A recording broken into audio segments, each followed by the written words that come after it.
Hi guys, good afternoon guys. Mag-pruning tayo guys ng ating mga vegetables. Ito, kinat ka na yung ibang dahon sa ating upo. Tapos meron tayong Korean cucumber guys. Next week harvest na yan guys. Korean cucumber yan guys. Dami ng bunga. Meron din doong isang cucumber guys. Yung pipino. Sana yun? Ay, hindi makita yan, oh, ang laki. Tapos marami tayong eggplant dito guys. Eggplant, may mga bunga na rin yung eggplant natin guys. Ang maliit pa lang. Tapos ang ating sili, dami ng bulaklak. May mga bunga na rin guys.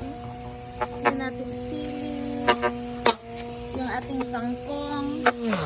Tingnan mo ating siling malaki guys para sa ano, sinigang. Tapos marami tayong doon ka muna.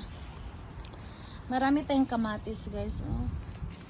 Meron akong purple na kamatis guys.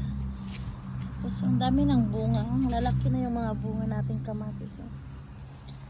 Tapos ang daming bunga, marami pa ng bunga sa loob, oh. Lalaki na yan. Tapos meron tayong ampalaya guys. Tapos yung isa sikwa. Meron tayong dami ng bulaklak yung ating zucchini guys. Doon zucchini, cherry tomato, green onion guys. Ang aking oregano guys, buhay pa guys. Thank you B. Hindi ko pa nalipat yung iba B. Tapos green onion. Yung aking ano yung dito yung kinuha natin? Ano sa tawag ato? Pichay. Yung pichay namin guys, ubos na oh. Naglinaga na namin guys. Ang daming bunga ng ating zucchini guys, ang bulaklak.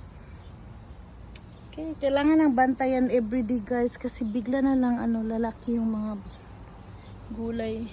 Ito may malaki ng cucumber. Nakakuha na rin ako ng cucumber ng other day guys. Okay guys, dito na lang guys, mag-pruning na ako ng mga dahon guys.